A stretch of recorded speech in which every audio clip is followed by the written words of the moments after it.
Kolkata case में अब एक नई सीएफएसएल रिपोर्ट दाखिल हुई है और इस रिपोर्ट के सामने आने के बाद से जो एक सवाल है वो ये कि क्या संदीप घोष की तरह अब संजय रॉय को भी जमानत मिलने वाली है।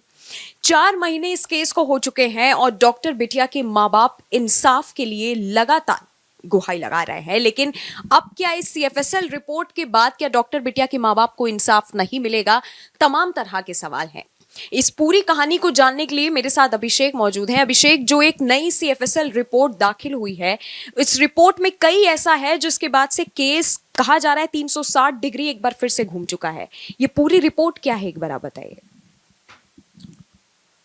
नंदिनी, सीएफएसएल रिपोर्ट ये 11 सितंबर की है। मतलब 9 अगस्त को घटना हुई और उसके 1 महीने 2 दिन बाद ये रिपोर्ट तैयार हुई। मैं चाहूंगा दर्शकों को ये रिपोर्ट ध्यान से देखनी चाहिए। स्क्रीन पे जो रिपोर्ट है आपके सामने, उस पे 5 लोगों के साइन हैं।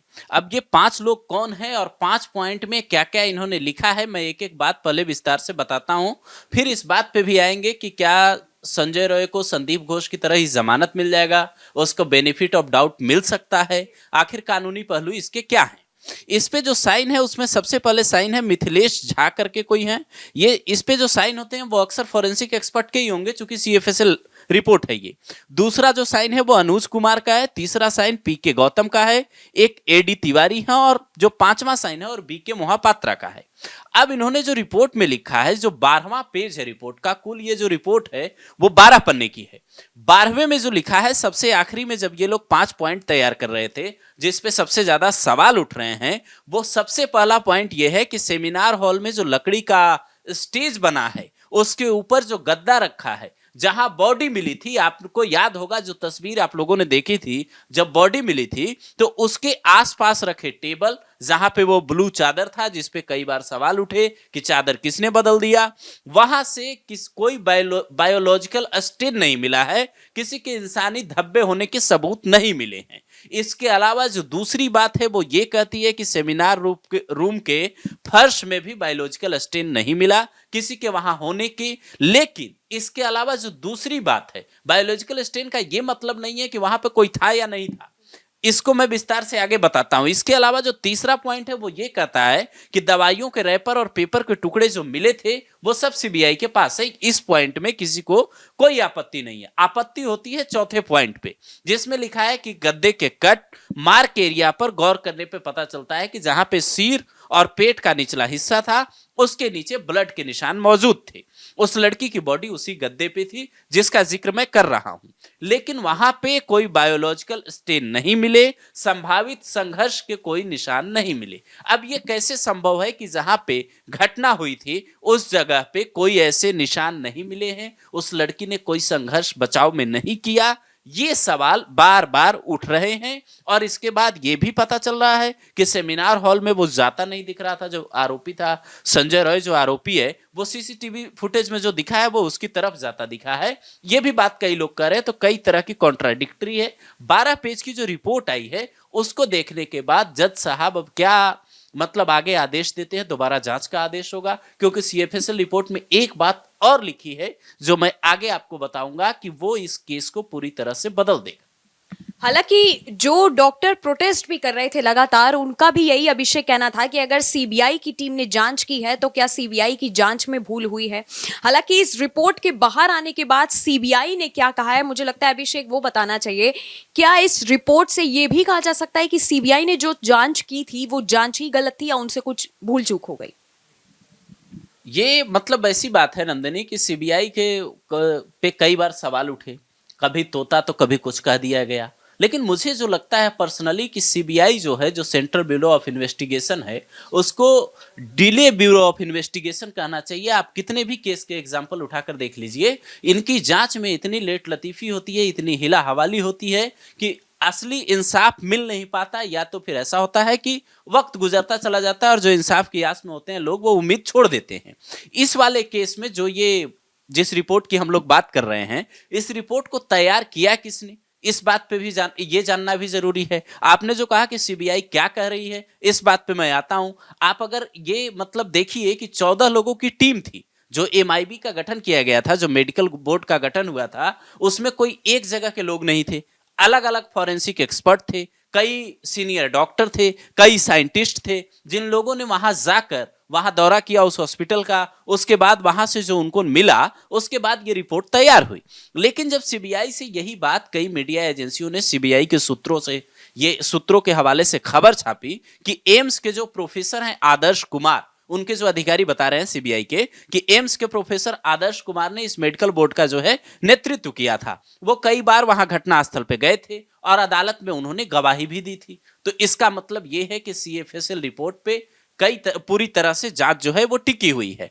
अब अधिकारी जो है सीबीआई के वो ये कह रहे हैं कि सीएफएसएल रिपोर्ट की जांच करने के लिए विशेषज्ञों की एक टीम होने के बावजूद रिपोर्ट के कुछ हिस्से जो है चंडीगढ़ सीएफएसएल ने स्थापित किए हैं, सत्यापित किए हैं। वही जो ब्लूटूथ मिला था और उसके बाद जो संजय रॉय को आरोपी बताया गया कि वही इकलौता आरोपी है, जो डीएनए सैंपल मिले हैं जिसके जरिए ये कहा जा रहा है कि उसको सजा मिल सकती है।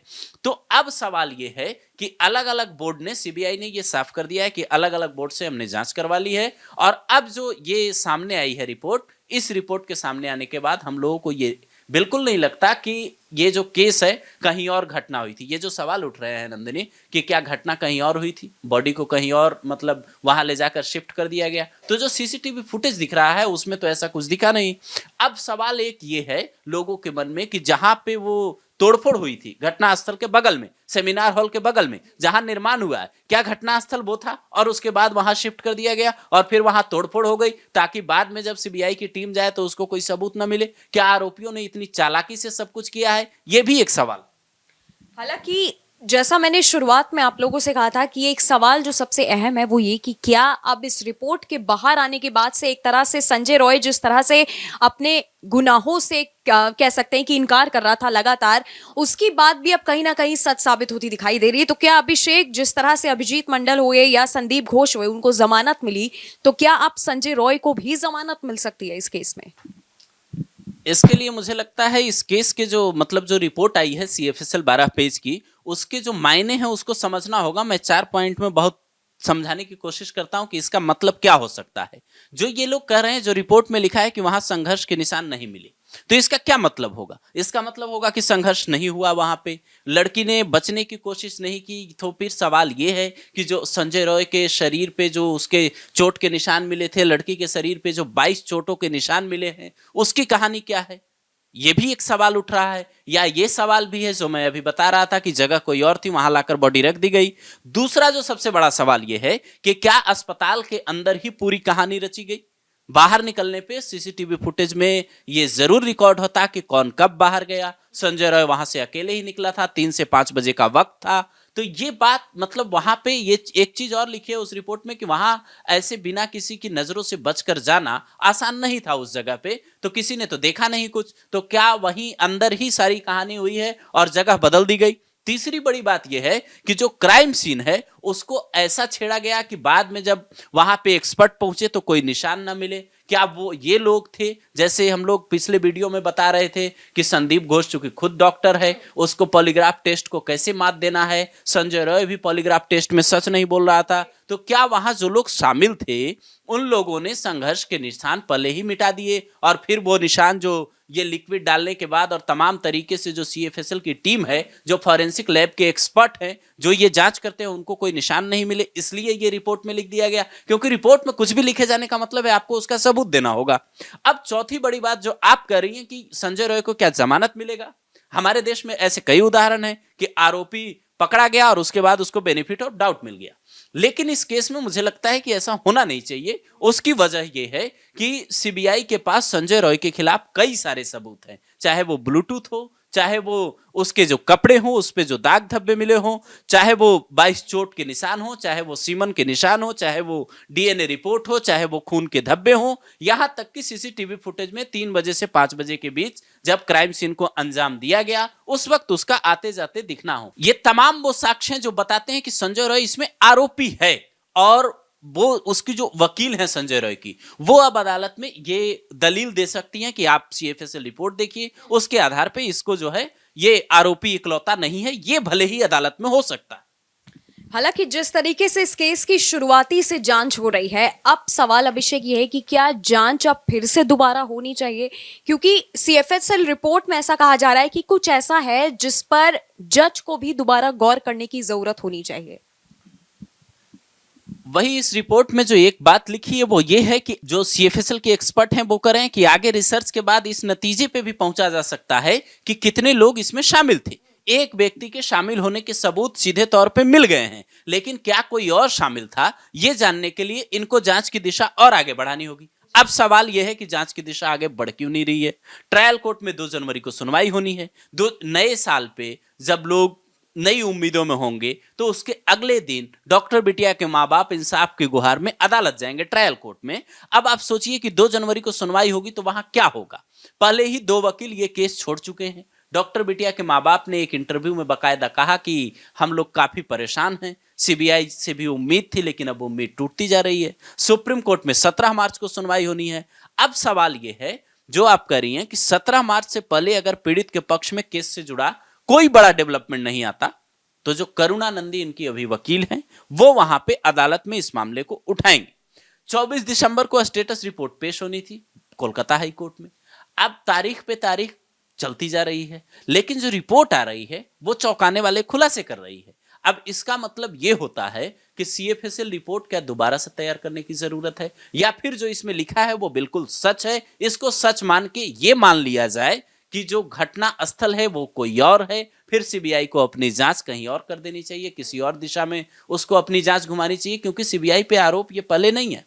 आप ये सोचिए कि 90 दिनों में चार्जशीट पेश ना कर पाना, इतनी बड़ी टीम होने के बावजूद संदीप घोष और अभिजीत मंडल जिसको इन्होंने उठा लिया था घटना के कुछ दिन बाद, उसके बाद भी इनको 90 दिन का वक्त मिला, ये चार्जशीट पेश नहीं कर पाए, अदालत को मजबूरन जमानत देना पड़ा। अब आप समझिए कि इस केस में आगे क्या होगा।